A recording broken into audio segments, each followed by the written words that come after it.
பிள்ளைகளே, இந்த கால வேளையில் இந்த மாதத்திலே கர்த்தர் கொடுக்கிற வார்த்தையானது நான் உங்களிடத்தில் அனுமதித்த என்று சொல்லலாம். நீங்கள் இழந்ததையெல்லாம் பட்சித்த வருஷங்களுடைய விளைவை நான் உங்களுக்கு திரும்ப அளிப்பேன் என்று ஆண்டவர் சொல்கிறார். இந்த காலை வேளையிலே கர்த்தருடைய வார்த்தை, இந்த ஆகஸ்ட் மாதத்தின் முதலாவது நாளிலே கர்த்தருடைய வார்த்தை, நான் உங்களுக்கு திரும்ப அளிப்பேன். அல்லேலூயா. நான் உங்களுக்கிடத்திலே அனுமதித்த, பட்சித்த, இழந்த இவைகளெல்லாம் நான் திரும்ப அளிப்பேன். நீங்கள் நல்லா சம்பூர்ணமாக சாப்பிட்டு ஒரு திருப்தியை நான் திரும்ப அளிப்பதினாலே ஒரு திருப்தி உங்களுக்கு உண்டாகி உங்களை அதிசயமாக நடத்தி வந்த தேவனை நீங்கள் துதிப்பீங்க. நீங்கள் வெக்கப்பட்டு போவதில்லை என்று வேதம் சொல்லுது. திரும்ப நான் அளிப்பேன், உங்களுக்கு நான் திரும்ப அளிப்பேன். நாம் ஒருவேளை கடந்த நாட்களிலே சமாதானத்தை இழந்திருக்கலாம், பலனை இழந்திருக்கலாம், சுகத்தை இழந்திருக்கலாம். கர்த்தர் சொல்கிற காரியம், நான் உங்களுக்கு திரும்ப அளிப்பேன் என்று ஆண்டவருடைய வார்த்தை வருகிறது. நீங்கள் வாசியுங்கள். சங்கீதங்களினுடைய புஸ்தகம் 80வது சங்கீதம் 3ஆம் வசனத்தை நீங்கள் வாசிக்கும்படியாக உங்களை அன்பா நான் அழைக்கிறேன். தேவனே, எங்களை திருப்பி கொண்டு வாரும், எங்களை திருப்பி கொண்டு வாரும். உமது முகத்தை பிரகாசிக்க பண்ணும், உம்முடைய முகத்தை பிரகாசிக்க பண்ணும். அப்பொழுது ரட்சிக்கப்படுவோம், அப்போது நாங்கள் ரட்சிக்கப்படுவோம். சங்கீதக்காரரிடத்திலே இல்லாத வார்த்தைகளே கிடையாது. நீங்க பாருங்க, தேவனே எங்களை திருப்பி கொண்டு வாரும், எங்கள் நிலையிலே நீ திருப்பி கொண்டு வாரும், எங்களுடைய சமாதானத்திலே எங்களை திருப்பி கொண்டு வாரும், எங்களுடைய பலத்திலே சுகத்திலே எங்களை திருப்பி கொண்டு வாரும். ஒருவேளை நாம் நம்ம பிரயாசத்துக்கு மிஞ்சி செய்த காரியங்களிலே என்னை திருப்பி கொண்டு வாரும். இந்த கால வேளையிலே கர்த்தர் சொல்கிற வார்த்தை, நான் உன்னை திருப்பி கொண்டு வந்து நான் உன் இடத்துல வைப்பேன் என்று கர்த்தர் சொல்கிறார். மறுபடியுமாக நீ இழந்ததை நான் திரும்ப கொடுப்பதினாலே நீ சம்பூர்ணமாக இருக்க போகிறா, நீ சமாதானத்தோடு கூட இருக்க போகிறா. ஒருவேளை ஜெப வாழ்க்கையை நாம் இழந்திருக்கலாம், ஆராதனைய வாழ்க்கையில இருந்திருக்கலாம், தேவனை தேடுகிற அனுபவத்திலே நாம் குறைந்து போயிருக்கலாம், தேவனுக்காக வைராக்கியம் பாராட்டுவதிலே, ஊழியர் செய்வதிலே நான் குறைந்து போயிருக்கலாம், நம்முடைய வீடு குறைந்து போயிருக்கலாம். கர்த்தர் சொல்கிறார், நான் உன்னை திரும்ப கட்டுவேன், நான் உன்னை திருப்புவேன் என்று ஆண்டவர் சொல்கிறார். அதான் சங்கீதக்காரன். நீங்க அந்த சங்கீதத்திலே நீங்கள் வாசித்தீர்கள்னால் அதே 7வது வசனத்திலே, சேனைகளின் தேவனே எங்களை திருப்பி கொண்டு வாரும், உமது முகத்தை பிரகாசிக்க பண்ணும், அப்போது நாங்கள் ரட்சிக்கப்படுவோம். நீங்கள் அதே 19வது வசனத்தை அதே அதிகாரத்திலே வாசித்தீர்கள் என்றால், சேனைகளின் தேவனாகிய கர்த்தாவே எங்களை திருப்பி கொண்டு வாரும், உமது முகத்தை பிரகாசிக்க பண்ணும், அப்போது நாங்கள் ரட்சிக்கப்படுவோம். அல்லேலூயா, ஆமென். ஆண்டவர் என்னை திருப்பி கொண்டு வாங்க ஆண்டவரே. இந்த மாதத்திலே ஆண்டவர் சொல்கிறதை வைத்து நாம் கேட்க போகிற காரியம், என்னை திருப்ப கொண்டு வாரும், என்னை திரும்பி கொண்டு வாரும், என் நிலையிலே நீ நிறுத்தும், என் நிலையிலே என்னை நிறுத்தும். கர்த்தர் நம்மை திரும்ப இந்த மாதத்தில் கட்டப்போகிறார். நம்முடைய ஜப வாழ்க்கையிலே ஒருவேளை நம்ம கைக்கு மிஞ்சின காரியத்தை செய்து நம்ம அவதிப்பட்டு கொண்டு இருக்கலாம். கர்த்தர் நம்மை சம்பூர்ணமாக அவர் நடத்துவார். அல்லேலூயா, ஆமென். திரும்ப நம்முடைய இடத்திலே சந்தோஷத்தில், ஐயோ நான் ஏன் இதை செய்ததுனால நான் கஷ்டப்படுகிறேன், இந்த தப்பை நான் செய்ததுனால கஷ்டப்படுகிறேன், ஐயோ அந்த கல்லில் என் பாதம் இடித்ததுனால கஷ்டப்படுகிறேன், அங்கே ஒரு பெரிய காயம் எனக்கு உண்டாயிடுச்சு. சொல்லும் காயத்தை ஆற்றி திரும்ப நம் நிலையிலே கர்த்தர் நிறுத்தப் போகிறார். அல்லேலூயா, ஆமென். நிச்சயமாக.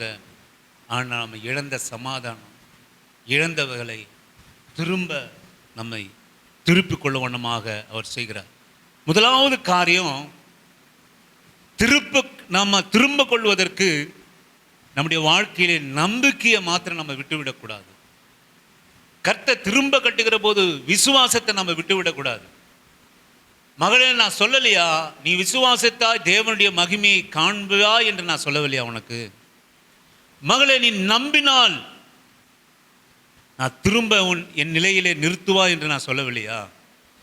மரியாளுக்கும் மாத்தாளுக்கும் ஆண்டவர் சொன்ன வார்த்தை, நான் உன்னை நிறுத்துவேன். மரித்து போய் 4 நாள் கல்லறையில் வைக்கப்பட்ட லாசரை திரும்ப பந்தியில் எடுத்து உட்கார வச்சார் ஆண்டவர். ஹல்லேலூயா, ஆமென். நம்ம ஆண்டவரால் முடியாத காரியம் ஒன்றுமே இல்லை. நம்பிக்கை நமக்கு எப்படிப்பட்டதாக இருக்கிறது, அதை பெற்றுக்கொள்கிற திரும்ப நம்முடைய நிலையிலே நம்ம நிறுத்தப்படுவோம் என்கிற நம்பிக்கை. ஆண்டவரே 4 நாள் ஆகுமே, யாருமே மகனே நான் சொல்லலையா உனக்கு, நீ என்னை நம்பினா, என்னை விசுவாசித்தா தேவனுடைய மகிமை நீ காண்பா என்று நான் உனக்கு சொல்லலையா என்று திரும்ப லாசருவை கொண்டு வந்து பந்தியிலே அமர வைத்தார். தன் சகோதரிடத்திலே அவர் ஒப்பு கொடுத்தார். திரும்ப அவர் நிலை நிறுத்தினார். எனக்கு அருமையான கர்த்தருடைய பிள்ளையே, இயேசுவின் நாமத்தினாலே நான் சொல்கிறேன், ஒரு காரியம், முக்கியமான காரியம், நான் திரும்ப என் நிலையில நான் நிறுத்தப்படுவதற்கு நம்பிக்கை ரொம்ப ரொம்ப அவசியம். நீங்கள் வாசியுங்கள் 1 சாமுவேலின் புஸ்தகம் 30வது அதிகாரம் 8ஆம் வசனத்தை வாசிக்கும்படியாக உங்களை அன்பான அழைக்கிறேன். நம்ம ஒரு முறை இதை தியானித்தோம், ஆனாலும் ஆண்டவர் இதை தியானிக்கும்படியாக 1 சாமுவேலின் புஸ்தகம் 30வது அதிகாரம் 8ஆம் வசனத்தை தாவீது கர்த்தரை நோக்கி நான் அந்த தண்டை பின்தொடர வேண்டுமா, அதை பிடிப்பேனா என்று கேட்டான்.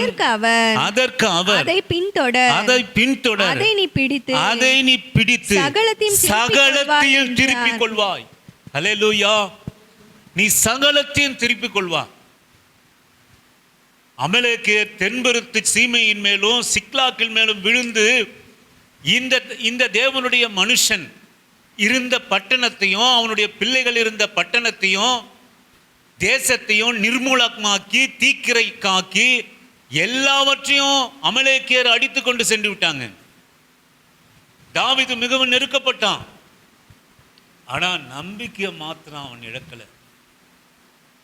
மறுபடியும் போயிட்டு ஏபத்தை கொண்டு வா என்று சொல்லி ஆண்டவருடைய பாதத்தில் உட்கார்ந்து தாவீது கர்த்தரை நோக்கி நான் அந்த தண்டை பின்தொடர வேண்டுமா, அதை பிடிப்பேனா என்று கேட்டான். அதற்கு அவர் அதை நீ பின்தொடர், அதை பிடித்து சகலத்தையும் நீ திருப்பிக் கொள்வா என்றார். சகலத்தையும் நீ திருப்பிக் கொள்வா, சகலத்தையும் நீ திருப்பிக் கொள்வா. நான் சொல்லுவேன், திருப்பிக் கொள்வதுதான் பலன். நான் சொல்லுவேன், நம்முடைய நாட்கள் ஒவ்வொன்றும் சொல்லுவேன், ஒவ்வொரு நாளும் எப்படி வயதாகி நம்ம சரீரம் பலவீனமாகிறதோ கிறிஸ்தவ வாழ்க்கை பலவீனப்பட்டு போகும், ஜெப வாழ்க்கை பலவீனப்பட்டு போகும். அதுதான் வெளிப்படுத்தின விசேஷத்தில் ஆண்டவர் சொல்கிறார், எல்லாவற்றையும் சரிதான், ஆனாலும் ஆதியிலே நீ வைத்திருந்த அன்பை நீ விட்டுட்டா. ஆதியில நீ என்னோட கூட மனம் பிடிக்கிற நீங்க வாழ்க்கையில நீங்க கவனிச்சு பாருங்க, எல்லாவற்றிலும் நாம ஜாக்கிரதையா இருக்க வேண்டிய ஒரு காரியம். திருமண வாழ்க்கை ஆனாலும் சரி, வேலைகளை சேர்ந்த புதுசிலே அந்த வேலையில் இருக்கிற ஆர்வம், கணவன் மனைவி கைப்பிடிக்கிற போது உறவில் இருக்கிற ஆர்வம், ஒரு காலேஜில் ஒரு ஸ்கூலிலே புதுசாக சேருகிற போது இருக்கிற ஆர்வம், ஒரு புது ஸ்டாண்டர்டில் ப்ரமோஷன் ஆகி போகிற போது ஒரு இருக்கிற ஆர்வம், இது மிகவும் நீங்கள் நம்ம வாழ்க்கையில் ஆண்டோட பிள்ளைகள் வாழ்க்கையில் நம்ம ஜாக்கிரதையாக இருக்க வேண்டிய காரியம். தெவிட்டுகிற காரியம், தெவிட்டு போகிற காரியம், அதை மாத்திரம் நீங்கள் அனுமதிக்காதீங்க. நம்முடைய வாழ்க்கையில் நம்பிக்கையை இழந்துடாதீங்க. நம்பிக்கை என்பது ரொம்ப முக்கியம். நீ ஆனாலும் உன்னிடத்திலே ஒரு குறை உண்டு, ஆதியிலே நீ என்மேல் கொண்டிருந்த அன்பை விட்டா. நீங்க கவனிச்சு பாருங்க, என்னையும் நான் செய்து தூக்கி பார்க்கிறேன். ஆதியிலே நாம் இருந்த அன்பு, ஆதியிலே நான் ஜெபித்த ஜெபம், சொல்லும் வாழ்க்கை என்பது தோய்ந்து போகக்கூடிய வாழ்க்கை. அதில் ஆண்டவரோட பிள்ளைகள் ரொம்ப ஜாக்கிரதையாக இருந்த ஆண்டவரை பற்றிக்கொள்ளணும். எதை எழுந்தாலும் கர்த்தருடைய பக்தியை மாத்திரம் நம்ம இழக்கக்கூடாது. ஆண்டவருடைய காரியத்தில் நாம் முன்னேறும்படியாக நாம் கடந்து செல்லணும், பின்னோக்கி அல்ல, முன்னேறும்படியாக. எதில் நம்ம குறைச்சல் உள்ளவளாக இருந்தாலும் சரி, பக்தி வைராக்கியத்தில் நம்ம முன்னேறி செல்லணும், ஜப வாழ்க்கையில் நம்ம முன்னேறி செல்லணும், ஆராதனை வாழ்க்கையில் நம்ம முன்னேறி செல்லணும். நம்பிக்கையை மாத்திரம் நம்ம விட்டுவிடக்கூடாது. நான் திரும்ப பெற்றுக்கொள்வதற்காக. அல்லேலூயா, நீ சகலவற்றையும் திருப்பிக் கொள்வா. மகனே, நீ எழுந்து புறப்படு. ஆண்டுடைய வார்த்தை இந்த கால வேளையிலே இந்த ஆகஸ்ட் மாதத்திலே வருகிறது. நீ சகலவற்றையும், இழந்த சமாதானத்தை, இழந்த பலத்தை, இழந்த உறவுகளை நீ சகலவற்றையும் திருப்பிக் கொள்வான் என்று கர்த்தருடைய வார்த்தை சொல்கிறது. நீங்கள் வாசியுங்கள். நான் ஒரே ஒரு காரியத்தை நான் சொல்லி நான் கடந்து செல்கிறேன். ஆதியாகமத்தினுடைய புஸ்தகம் 37வது அதிகாரம் 18வது வசனத்தை வாசிக்கும்படியாக உங்களை அன்பான அழைக்கிறேன். அவர்கள் அவனை தூரத்தில் வரக்கண்டு அவன் தங்களுக்கு சமீபமாய் வரும் முன்னே அவனை கொலை செய்யும்படி சதியோசனை பண்ணி. உங்களுக்கு எல்லா காரியமும் தெரியும். சில நேரங்களில் நாம் நினைப்போம், ஒரு தகப்பனும் தாயும் பிள்ளைகளை நம்ம இழந்து விட்டோமானால், பிள்ளைகள் அல்லது வேற ஏதாவது காரியத்தில் இருப்பார்களால் நாம் நினைப்போம் நாம தான் இழந்துட்டோம், பிள்ளைகள் தான் இழந்துட்டாங்க, மன்னிக்கணும், பெற்றோர்கள் தான் இழந்து தவிக்கிறாங்க, பிள்ளை எங்கேயோ இருக்கிறான், பிள்ளை இப்படி கஷ்டப்படுறான், பெற்றோர்கள் தான் கஷ்டப்படுவார்கள் நாம நினைக்கிறோம். ஆனால் நீங்க ஒரு நாளாவது நம்ம நினைக்கிறோமா, அந்த பிள்ளைகள் குடும்பத்தை விட்டு, அந்த பிள்ளைகள் உறவை விட்டு, அந்த பிள்ளைகள் தன்னுடைய ஸ்தானத்தை விட்டு என்ன கஷ்டப்படுகிறார்கள் என்று? நீங்க இங்க யோசேப்பை நீங்க கவனிங்க. 17 வயதுல ஒண்ணுமே இல்லை, ஒரு ஆடு மேய்க்கிற மகனாக, சின்னஞ்சிறு வாலிபனாக, ஒன்றும் அறியாதவனாக அவன் அலைந்து கொண்டிருந்தான். தகப்பன் கூப்பிடுறாரு, சகோதரன், ஆடு மேய்க்கிற சகோதரனை போய் பார்த்துட்டு வாப்பா, விசாரிச்சுட்டு வா, எங்க இருக்கிறாங்க. இவன் போய் கடந்து செல்கிறான். அப்போது அவனை பிடித்து, அவன் மேல இருக்கிற சொந்த சகோதரர்கள் அவனை பிடித்து அவனுக்கு என்னெல்லாம் செய்ய வேண்டுமோ செஞ்சாங்க. அந்த ஒரு சகோதரனுடைய அன்பை அவன் சிறு வயசுலே தாயை இழந்தவன். நீங்க கவனிங்க, சிறு வயசுலே தாயை இழந்தவன் இங்கே ஒரு காரியத்துக்காக கடந்து செல்கிறான். அவனை பிடித்து அடித்து தண்ணீர் இல்லாத குழியிலே, அந்த இடத்துல அவன் சொல்லல.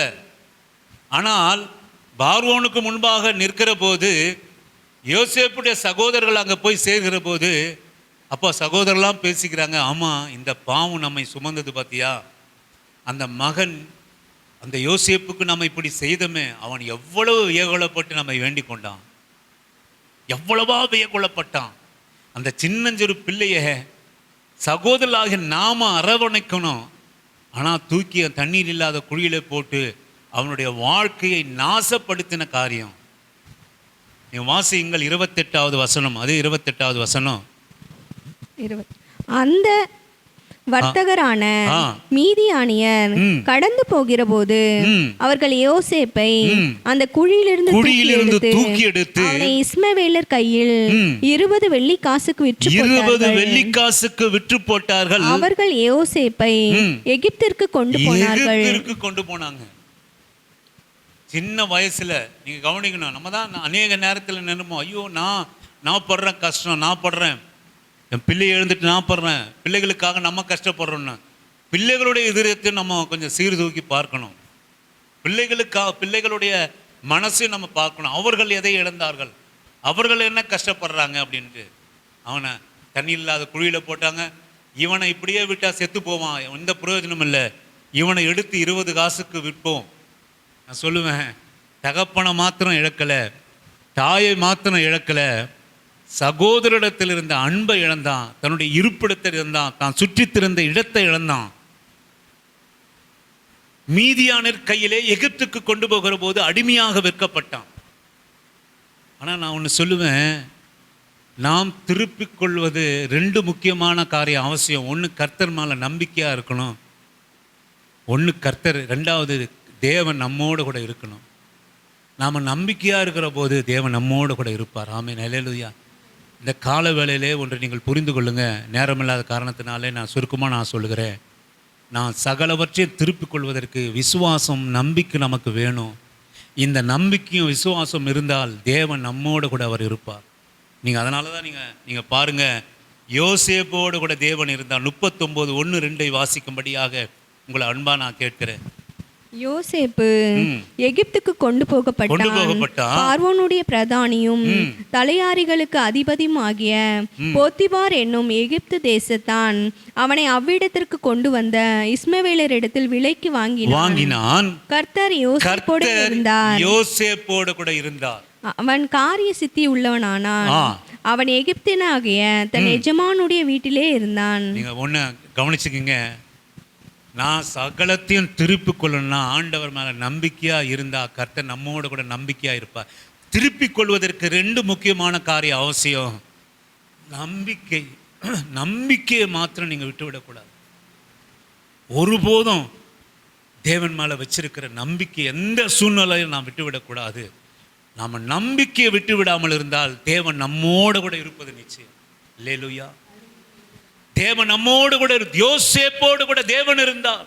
தகப்பன் இல்ல, தாய் இல்ல, சகோதரர்கள் இல்ல, சொந்த தேசம் இல்ல, தான் நேசித்த பூமி இல்ல, எல்லாவற்றையும் இழந்து போனா.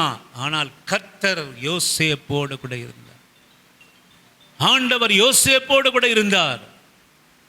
கர்த்தர் அவனை விட்டு, ஏன்னா அவன் நம்பிக்கை ஒன்றுமே குறையல. அவன் நம்பிக்கை குறையாததுக்கு ஒரே உதாரணம் என்ன அப்படின்னு கேட்டீங்கன்னா, வாலிப பருவத்திலே தன்னுடைய எஜமானி, இவன் வேலைக்காரன், இவன் அடிமை, எஜமாட்டி தவறான காரியத்துக்கு அழைத்த போது தேவனுக்கு விரோதமாக நான் எப்படி பாவம் செய்ய கூட இருந்து பழிய சுமந்தான். எத்தனை நம்பிக்கை. ஒரு நாளும் எஜமான அவன் வந்து சொல்றா, நீர் எகிப்து தேசத்து, நீ எபிரோயருடைய மகனை நீ அழைத்து வந்து அவன் செய்த காரியத்தை பார். இவ தப்பு பண்ணிட்டு மொத்த தப்பையும் தூக்கி அந்த சிறு மகன் மேல ஏற்கனவே நொந்து சீர்கட்டு பட்சித்து போட்ட மகன் போல எல்லாவற்றையும் இழந்து, தாயை இழந்து, தகப்பனை இழந்து, சொந்த தேசத்தை இழந்து, சகோதரருடைய அன்பை இழந்து படாத பாடுபட்டு கொண்டிருக்கிறவன அவன் சொல்றான், வஸ்திரத்தை இவ வச்சுட்டு, இவ உருவி கையில வச்சுட்டு, நீ கொண்டு வந்த ஆளை பார்த்தியா, நீர் இல்லாத சமயத்துல என்னோட கூட தவறு செய்யும்படி வந்திருக்கிறான். அவன் கோபம் வந்து சிறைச்சாலையில ஒப்புவித்தான். நான் சொல்ல, ஒரு நாளும் அவன் நம்பிக்கையிலிருந்து தவறவில்லை. அவன் பரிசுத்தத்தை காத்து கொண்டான். பழி போடுறதில் கூட அவன் இல்லைங்க. ஐயா, போத்திபாரனாகிய என்னுடைய எஜமானே, நான் ஒன்றும் உங்க மனைவி தேடி போல, பல மாதங்களா உன் மனைவி தான் என்ன தொல்லை பண்ணிட்டு இருக்கிறா, நீ ஒரு விசாரணை வையும் என்று ஒரு வார்த்தை கூட சொல்லலைங்க. ஒரு வார்த்தை கூட சொல்லலை. ஏன் அப்படின்னு கேட்டீங்கன்னா, ஆண்டவர் மேலே வைத்திருக்கிற நம்பிக்கை, என்னுடைய பாதை ஆண்டவர் தான் வச்சிருக்கிறார். ஆமென், ஹல்லேலூயா. நான் நடந்து போகிற பாதை துன்பமானாலும், அவமானமானாலும், கஷ்டமானாலும், உயர்வானாலும், தாழ்வானாலும் கர்த்தர் தான் இந்த பாதையை வைத்திருக்கிறார். ஏன்னா நான் அவரை நம்புறேன். நான் நம்புறதுனால அவர் என்னோட கூட இருக்கிறார். ஆமென். சிறைச்சாலையில தான் அவனுக்கு உயர்வே வந்தது. சிறைச்சாலை பாதையில தான் உயர்வு வந்தது. அந்த தண்ணீர் இல்லாத குடி தான் உயர்வை கொடுத்தது. எகிப்திலுடைய விற்று போட்டதை 20 வெள்ளிக்காசுக்கு விற்று போட்டதுனால தான் உயர்வு வந்தது. எகிப்தினுடைய அடிமையாய் போனதுனால தான் உயர்வு. தன்னுடைய எஜமாட்டி அபாண்டமாய் தன்மேல் படி சுமத்தி சிறைச்சாலையில் கொண்டு போனது தான் உயர்வு. நான் எல்லாவற்றையும் இழந்துட்டேன், ஆனால் நான் சகலவற்றையும் திருப்பிக் கொள்வதற்காக இன்னும் நான் இழந்த சூழ்நிலையிலும் நான் நம்புறேன் ஆண்டவரை. தாவீதை நீங்க பாருங்க, எல்லாவற்றையும் இழந்த சூழ்நிலையிலும் கர்த்தர், ஆண்டவரே நான் போலாமாயா, பின்தொடரலாமா, அந்த தண்டை பின்தொடரலாமா ஆண்டவரே. நான் நம்முடைய காரியம், நம்முடைய வாழ்க்கை எதுவும் ஆண்டவர் மேலே வச்சிருக்கிற விசுவாசத்தை, நம்பிக்கை எடுத்து போடவே கூடாதுங்க. யோபு நீங்க பாருங்க, செத்தாலும் சாகுற, அதை பற்றி என்ன இருக்காது. ஆண்டவர் கொடுத்தார், அவர் எடுத்தார். ஏன் யோபு சகலத்தையும் ரெட்டத்தனையா திருப்பி கொண்டான்? நம்பிக்கை, கர்த்தர் மேலே வச்சிருந்த நம்பிக்கை. திருப்பி கொள்வதற்கு மிகவும் அவசியம் நம்பிக்கை. அதுதான் ஆண்டவர், நீ எல்லாரும் மரித்து போன பணத்தை கொண்டு வந்து மரித்து போனா அப்படின்னு சொல்லுகிற போது, விசுவாசமற்று இருந்தபோது ஆண்டவர் சொல்கிறாரு, விசுவாசிக்கிறீங்களா? திருப்பிக் கொள்ளுங்க. நீங்கள் விசுவாசித்தான் நம்பினா நீங்கள் திருப்பிக் கொள்வீங்க. ஆனால் நம்முடைய சோதனையில் வேதனையில் அந்த நம்பிக்கை மாத்திரம் விட்டுட்டிங்கன்னா திரும்பவே முடியாது. இன்னைக்கு தாவீது, ஆண்டவர் என்னை வழிநடத்தின விதெல்லாம் போதும், நான் எந்த தவறுமே செய்யலை, சவுல் என்னை துரத்துறான், நான் எங்கெங்கேயோ காடுகளிலும் மேடுகளிலும் சுற்றி மனைவி மக்களையும் வைத்துக்கொண்டு திரும்பி கொண்டு இருக்கிறேன், இது பத்தாதுன்னு இவர் என்ன அனுமதிச்சிருக்கார பார்த்தீங்களா? இவரை நம்பி வந்து என்ன பிரயோஜனம்? இவர் ராஜாவாக்குவாரா? என்ன அபிஷேகம் பண்ணிட்டார். சாமுவேல் தீர்க்கதரிசியை கொண்டு இவனை தான் நான் தேர்ந்தெடுத்தேன், இஸ்ரவேல் மேலே ராஜாவாக்குவேன். ஆனால் எனக்கு வந்த வழியெல்லாம் பார்த்தீங்களா? இழப்பு இழப்பு இழப்பு இழப்பு இழப்பு. இனி ஏதோ நான் வனாந்தரத்தில் தெரிந்திருந்தா அங்கேயும் அமலேக்கியன் வந்து என்ன சர்வத்தையும் நாஷ்டப்படுத்தி என் பிள்ளைகளை மனைமார்களை எல்லாவற்றையும் கொண்டு போய் சவுல் கையில் செத்தாலும் பரவாயில்ல, நான் அங்கேயே போகிறேன், அவங்ககிட்டயே போகிறேன். போகலைங்க. கர்த்தர் எனக்கு ஒன்றை வைத்திருக்கிறார் என்பதை நம்பிக்கையோடு கூட இருந்தான். கர்த்தர் அந்த நம்பிக்கையை ஒரு நாள் அவனை விட்டு விலகவே இல்லை.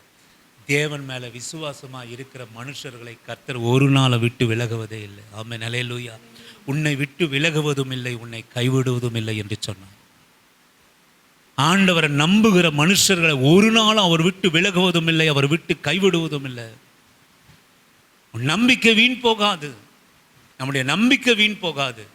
ஏன் அப்படின்னா, எங்க ஆண்டவர் இருக்கிறார் என்று சொல்லுவோமானால் என் நம்பிக்கையில தான் கர்த்தர் இருக்கிறார். நீங்க தொடர்ந்து வாசிங்க. 39வது அதிகாரம் 19-20 சிறைசாலையிலே போடப்பட்டான். ஆதியாகமம் 41வது அதிகாரம் 39-44 வாசிக்கும்படியாக உங்களை அன்பான அழைக்கிறேன். ஆதியாகமத்தினுடைய பின்பு பார்வோன் யோசேப்பை நோக்கி, தேவன் இவை எல்லாவற்றையும் உனக்கு வெளிப்படுத்தி இருக்கிறபடியால் உன்னை போல விவேகமும் ஞானமும் உள்ளவன் வேறொருவனும் இல்லை. நீ என் அரண்மனைக்கு அதிகாரியா வாக்கின்படியே என் ஜனங்கள் எல்லோரும் அடங்கி நடக்க கடவர்கள். சிங்காசனத்தில் மாத்திரம் உன்னிலும் நான் பெரியவனாய் இருப்பேன். பின்னும் பார்வோன் யோசேப்பை நோக்கி, பார், எகிப்து தேசம் முழுவதையும் உன்னை அதிகாரி ஆக்கினேன் என்று சொல்லி பார்வோன் தன் கையில் போட்டிருந்த தன் முத்திரை மோதிரத்தை கழற்றி அதை யோசேப்பின் கையிலே போட்டு மெல்லிய வஸ்திரங்களை அவனுக்கு உடுத்தி பொன் சர பணியை அவன் கழுத்திலே தரித்து தன்னுடைய 2ஆம் ரதத்தின் மேல் அவனை ஏற்றி தண்டனிட்டு பணியுங்கள் என்று அவனுக்கு முன்பாக கூறுவித்து எகிப்து தேசம் முழுவதுக்கும் அவனை அதிகாரி ஆக்கினான். பின்னும் பார்வோன் யோசேப்பை நோக்கி, நான் பார்வோன், ஆனாலும் எகிப்து தேசத்தில் உள்ளவர்களில் ஒருவனும் உன் உத்தரவு இல்லாமல் தன் கையையாவது தன் காலையாவது அசைக்க கூடாது என்றான். நீங்க கவனிச்சீங்கன்னா, நம்பிக்கையாயிருந்த மனுஷனுக்கு ஆண்டவர் கொடுத்த உயர்வு அவன் திருப்பிக் கொண்டது. அவன் இழந்ததெல்லாம் ஒண்ணுமே இல்லை. அவன் பெரிய சொத்துலாம் வச்சில்ல, ஒரு ஆடு மாடை மேய்ச்சிருந்தவன். அவன் இழந்தது ஒன்றுமே இல்லை. எனக்கு அருமையான ஆண்டவருடைய பிள்ளையே, நம்முடைய இழப்பிலே நீ நம்பிக்கையோடு கூட இருந்தால் கர்த்தர் உன்னோட கூட இருப்பார். ஆனால் நீ பெற்றுக்கொள்வது இழந்ததை காட்டிலும், நீ திருப்பிக் கொள்வது இழந்ததை காட்டிலும் மிகுதியாக இருக்கும். அல்லேலூயா, ஆமென். நீ இழந்ததை காட்டிலும் நீ திருப்பிக் கொள்வது மிகுதியா இருக்கும். அவன் அடங்கவே இல்லைங்க. பார்வோன் அடங்கவே இல்லை. நீங்க இந்த வார்த்தையை நீங்க அப்படியே நீங்க தியானம் செய்தீங்கன்னா, விவேகம் வேறொருவன் இல்லை, அரண்மனைக்கு அதிகாரியா இருப்பான். உன் வாக்கின்படி ஜனங்க எல்லாரும் அடங்கி இருப்பாங்க. சிங்காசனத்துல மாத்திரம் நான் உன்னோட பெரியவனா இருப்பேன். அவன் வார்த்தை அவனால சொல்லவே முடியல. அப்படிப்பட்ட ஒரு உயர்வு. யோசேப்பே, நீ நோக்கிப்பார், எகிப்து தேசம் முழுவதும் உன்னை அதிகாரியா ஆக்கின. அப்போ அடங்கல. கையிலே போட்டிருந்த மோதிரத்தை அணிவிக்கிறான், மெல்லிய வஸ்திரங்களை அனுபவிக்கிறான், பொன் சரபணிகளை கழுத்திலே தடுக்கிறான், 2ஆம் ரதத்தை கொடுக்கிறான். ராஜாக்களுக்கு அநேக ரதங்கள் உண்டு. 2வது ரதத்தை அவனுக்கு வாகனமாக கொடுக்கிறான். எல்லாரும் தென்னிட்டு பணியுங்கள் அவன் அவனுக்கு முன்பாக கூறித்து மறுபடியும் சொல்றான், எகிப்து தேசத்தின் முழுவதும் உனக்கு அதிகாரம் ஆக்குறேன். பின்னும் பார்வோன் யோசேப்பை நோக்கி, ஆனாலும் எகிப்து தேசத்தில் உள்ள ஒருவனும் உத்தரவு இல்லாமல் கையாவது காலாவது ஆசைகள். மறுபடியும் அடங்கலை. அத்தனை பெரிய உயர்வு. கர்த்தர் மேல நம்பிக்கையா இருக்கிற மனுஷன் மோசம் போக மாட்டான். கர்த்தரா நம்பிக்கையா இருக்கிற மனுஷன் கெட்டு போக மாட்டான். நான் என்ன விசுவாசத்தை என்ன பிரயோஜனம், நம்பி என்ன பிரயோஜனம்? பாதை மாற மாட்டான். கர்த்தர் தேவன் நம்ம ஆண்டவருடைய பிள்ளைகள் செய்ய வேண்டிய ஒரே ஒரு காரியம் என்ன தெரியுங்களா? ஒன்றை கற்றுக்கொள்ளுங்க.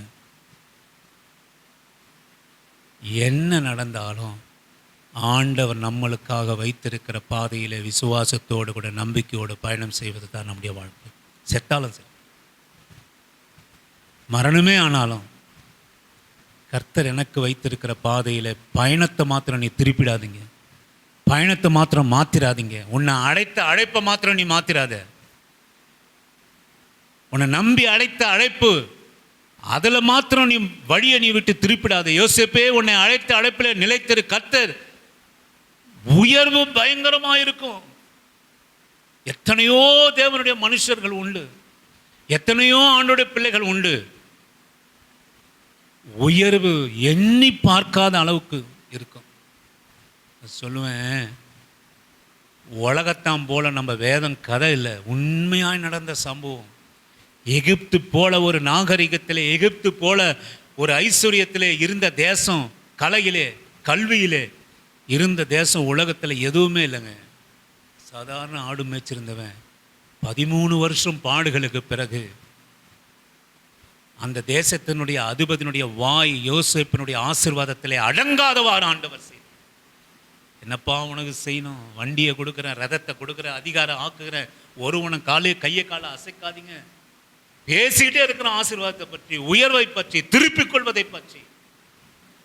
கடைசியாக நீங்கள் ஒன்று கவனிங்க. அதை விட ஒரு காரியம், நீங்கள் 51, 52, அதே 41. யோசேப்பு தன் வருத்தம் யாவையும் தன் தகப்பனுடைய குடும்பம் அனைத்தையும் நான் மறக்கும்படி தேவன் பண்ணினார் என்று சொல்லி மூத்தவனுக்கு மானசே என்று பெயரிட்டான். நான் சிறுமைப்பட்டிருந்த தேசத்தில் தேவன் என்னை பழுகி பெருகினார் என்று சொல்லி இளையவனுக்கு எப்ராஹிம் என்று பெயரிட்டார். அதில் அநேக தியானங்கள் இருந்தாலும் நான் கடந்து செல்கிறேன். நீங்கள் ஆதிகாமம் 46வது அதிகாரம் 26வது வசனத்தை வாசிக்கும்படியாக உங்களை அன்பா கேட்கிறேன். 46, 26வது வசனம்.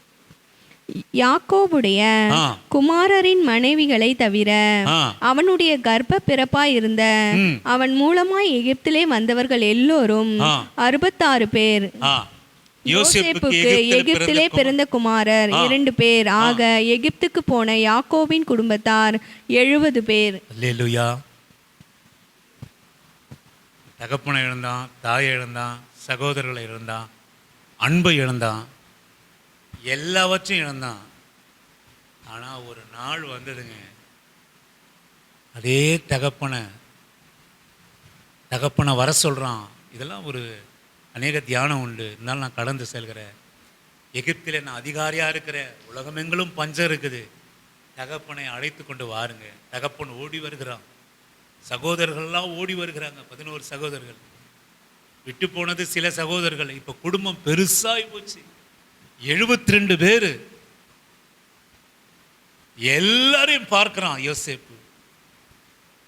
இழந்த இருவரும் கட்டி பிடித்து அழுது அணைத்துக் கொள்கிறாங்க. இழந்து போன தகப்பனை, இழந்து போன உறவை, இழந்து போன எல்லா அன்பை எல்லாரும் கட்டி பிடித்துக் கொண்டு அழுகிறார்கள். பாசம். தகப்பனை இழந்தான். நான் எல்லாவற்றையும் இழந்தேன், அதனால என் துக்கத்தை மாற்றினார் என்று மனேசே என்று தன் முதல் பையனுக்கு என்னை நான் சிறுமியாயிருந்த பட்டணத்தில் என்னை உயர்த்தினார் என்று இப்ராஹிம் என்று பெயரிட்டான். எல்லாம் இழந்து போனதெல்லாம் உயர்வு மாத்திரமல்ல, ஆசீர்வாதம் மாத்திரமல்ல, உறவுகள், தான் நேசித்த தகப்பன் எல்லாரும் வந்து பணிந்து கொண்டு அவனிடத்தில் வாசம் செய்கிற ஒரு அற்புதமான ஒரு காட்சி. நான் சொல்லுவேன், எந்த சூழ்நிலையிலும் யோசேப்பு தன் நம்பிக்கையை இழக்கலை, தான் திருப்பிக் கொள்வதற்காக எல்லாவற்றையும் திருப்பி கொண்டான். நான் மறுபடியும் உங்களுக்கு சொல்கிறேன், கர்த்தர் திரும்ப நமக்கு கொடுப்பது நான் சொல்லுவேன் அதிதியாக இருக்கும். ஆண்டவருடைய பிள்ளைக்கு உண்மையாக சொல்கிறேன், ஆண்டவருடைய வழியில் மாத்திரம் நாம் இருந்து நம்பிக்கையை விட்டு விடாமல் இன்னைக்கு ஏன் நம்ம இந்த சிறுமையிலே இருந்து போகிறோம் தெரியுங்களா? ஏன் இந்த சிறுமையிலே நம்ம இருந்து போகிறோம் தெரியுங்களா?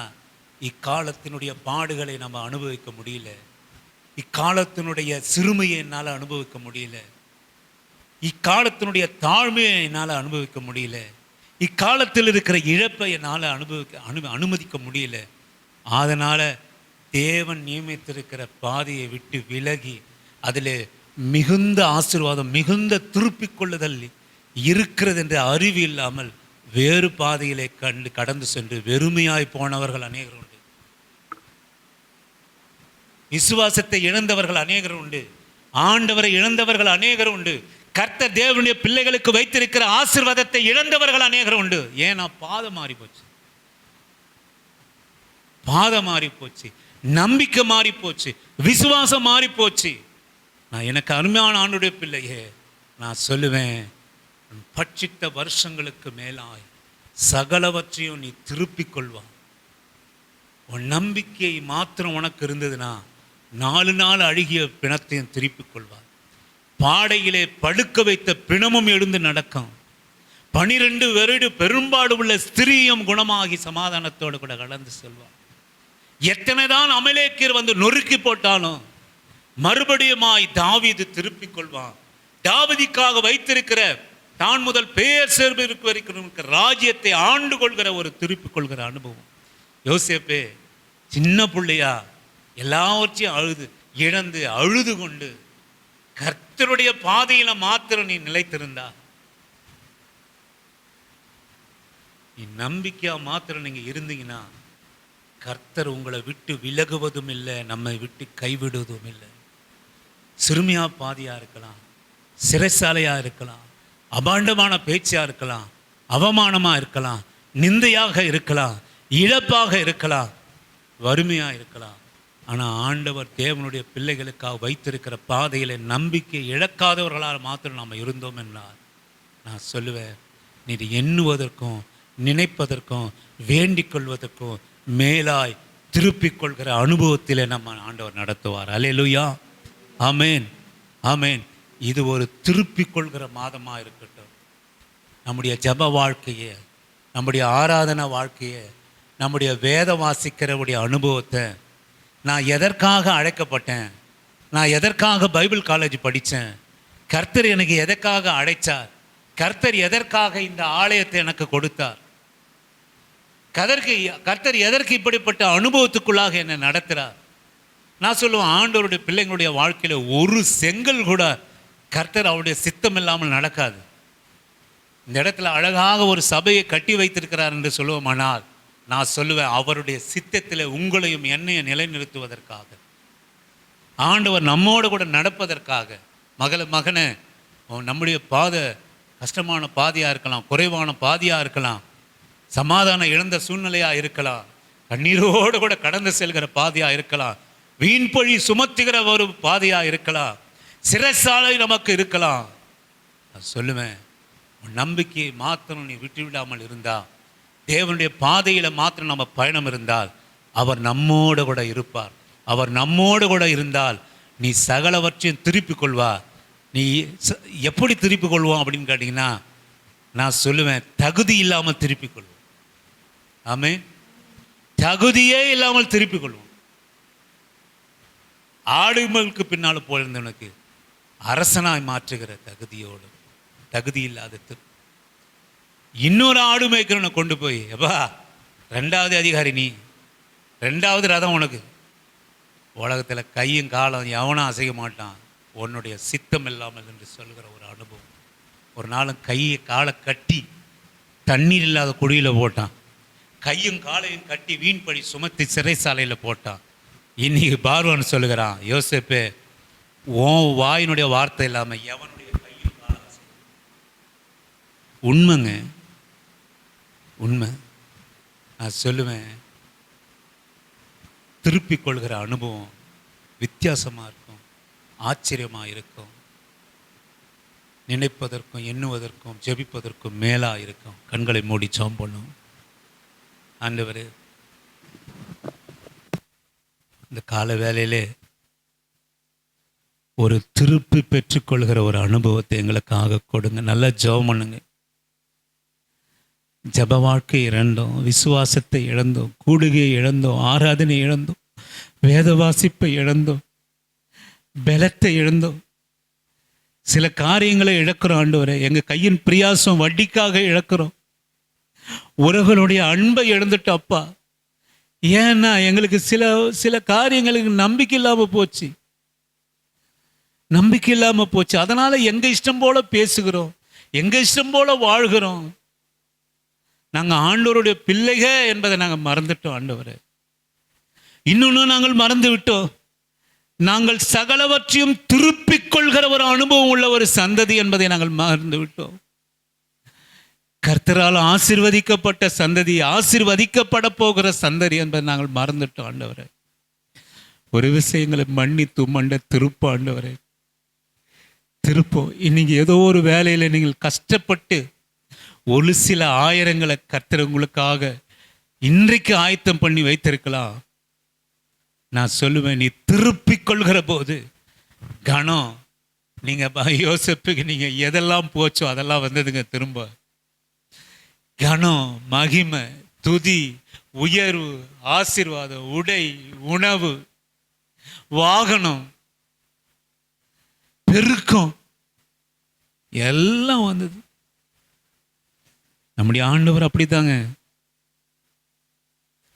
அவரை நம்புகிற மனுஷன் இன்றைக்கு எத்தனையோ ஊழியக்காரங்களை பாருங்க, உடை இல்லாமல், பிள்ளைகளுக்கு சாப்பாடு இல்லாமல், அடுத்த வேளை சாப்பாட்டுக்கு யாராவது ஒருத்தர் கொடுப்பாங்களா, காணிக்கப்பட்டில காணிக்க இருக்குமா என்று எதிர்பார்த்திருந்த ஊழியக்காரர்கள் ஆண்டவரை நம்பி அந்த பாதையை விட்டு விலகாம ஊழியம் செஞ்சதுனால ஆண்டவர் இன்னைக்கு மகிமையா அவர்களை வைத்திருக்கிறதை நீங்கள் காண்கிறீர்களே.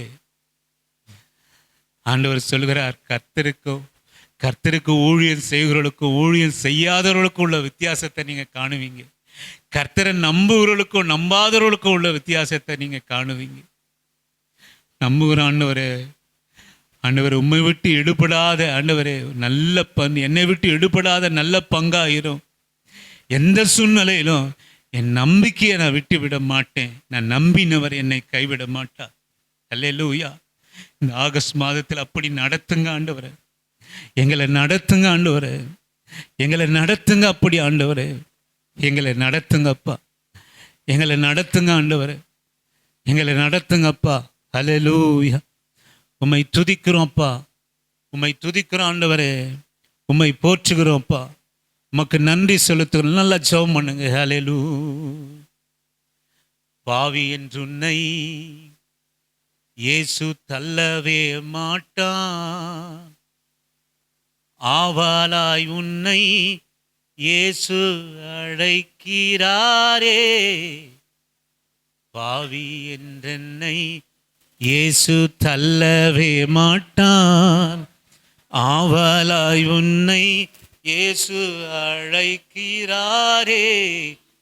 பாவி என்றென்னை இயேசு தள்ளவே மாட்டார், ஆவாலாய் உன்னை இயேசு அழைக்கிறாரே.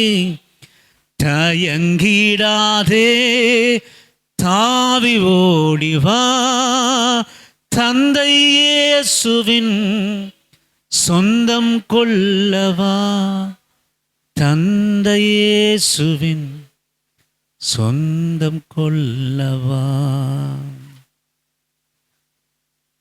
ஆண்டவருடைய அப்பத்தை அவர் நமக்காக கொடுத்த இந்த விலையேற பெற்ற இந்த திரு சரீரத்துக்காகவும் திரு ரத்தத்திற்காகவும் நாங்கள் நன்றி செலுத்துகிறோம் அப்பா, நன்றி செலுத்துகிறோம். இந்த மகளை ஆசீர்வதிங்க, உங்கள் கரம் கூட இருக்கட்டும்.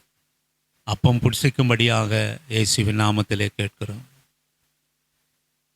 அந்தபடியே கர்த்தருடைய அந்த திரு ரத்தம் உங்களுடைய ஆவி ஆத்மாக்கு சரீரத்துக்கு பிரயோஜனமாய் இருக்கும்படியாய் அதை பானம் பண்ணும்படியாக இயேசுவின் நாமத்திலே கேட்கிறோம். எனக்கு அன்பான தேவனுடைய பிள்ளையே, கர்த்தரோடு மேல் இருக்கிற நம்பிக்கை விட்டு விடாத. பாதை எப்படிப்பட்டதாக இருக்கலாம், ஆனால் முடிவு நீ சகலவற்றையும் திருப்பிக் கொள்வா. இருக்கிற வண்ணமா இருக்குல்ல, நீ நினைக்கிற வண்ணமா இல்லை, நீ எண்ணுகிற வண்ணமா இல்லை, அதை விட மேலாக ஒரு திருப்பிக் கொள்கிற அனுபவத்தை இந்த மாசத்துல நீ காண்பாய். உன்னுடைய வாழ்க்கையிலே நீ காண்பாய். எல்லா துதி கன மகிமையும் அவர் ஒருவருக்கே உண்டாகட்டும். மீட்பெரும் இரட்சகருமாக எம்பெருமான் இயேசு கிறிஸ்துவின் இனிய நாமத்தில் ஜெபிக்கிறோம் எங்கள் நல்ல பிதாவே. என் ஆத்துமாவே கர்த்தரை ஸ்தோத்திரி, என் முழுகுள்ளமே அவருடைய பரிசுத்த நாமத்தை ஸ்தோத்திரி. என் ஆத்துமாவே கர்த்தரை ஸ்தோத்திரி. கர்த்தர் செய்த சகல உபகாரங்களும் மறவாமல் நீதின் வழி நடந்து நியாயம் செய்து இரக்கத்தை சிநேகித்து மனத்தாழ்மையோடு கூட உங்கள் பாதம் அமர்ந்திருக்க கர்த்தர் கிருபை செய்ய. ஆண்டவரே, ஆண்டவரே, உம்முடைய தயவனாலே இந்த 7 மாதங்கள் நாங்கள் கடந்தோம். பிள்ளைகளை காத்தீர், பலவீனங்களில் பலனை நீர் கிருபையாய் செய்தீர், தேவைகளை சந்தித்தீர். தகப்பனே, உண்ண உணவும் உடுக்க உடையும் கொடுத்தீர், நிந்தைகளை மாற்றினீர். இந்த ஆகஸ்ட் மாதத்தையும் எங்கள் பிள்ளைகளை உமது முன்பாக வைக்கிறோம். எங்கள் பிரயாணங்களை உங்களுக்கு முன்பாக வைக்கிறோம். எங்கள் பலவீனங்களை உமக்கு முன்பாக வைக்கிறோம். ஆண்டவரே, எங்கள் எல்லாவற்றையும் உமக்கு முன்பாக வைக்கிறோம். நீங்கள் எல்லாவற்றையும் பொறுப்பெடுத்துக் கொள்ளுங்கப்பா. பிதாவாகிய தேவனாலும் ஆண்டவராகிய இயேசு கிறிஸ்துவினாலும் பரிசுத்த ஆவியானவர்னாலும் இரக்கமும் கிருபையும் சந்தோஷம் சமாதானம் பரிசுத்தமும் நம்முடைய வாழ்க்கையில உண்டாவதாக. பிதாவே உமக்கு ஸ்தோத்திரம், ஏசப்பா உமக்கு ஸ்தோத்திரம், பரிசுத்த ஆவியானவரே உமக்கு ஸ்தோத்திரம். நாங்கள் நம்புகிறோம், நாங்கள் நினைப்பதற்கும் மேலாக எங்களை திருப்பிக் கொள்ள பண்ணுவீர். நீர் எங்களோடு கூட இருப்பதனால் என்று நாங்கள் விசுவாசிக்கிறோம். ஆமேன். கர்த்தர் உங்களை ஆசீர்வதிப்பார். கர்த்தர் உங்களோடு கூட இருப்பார். ஆமேன்.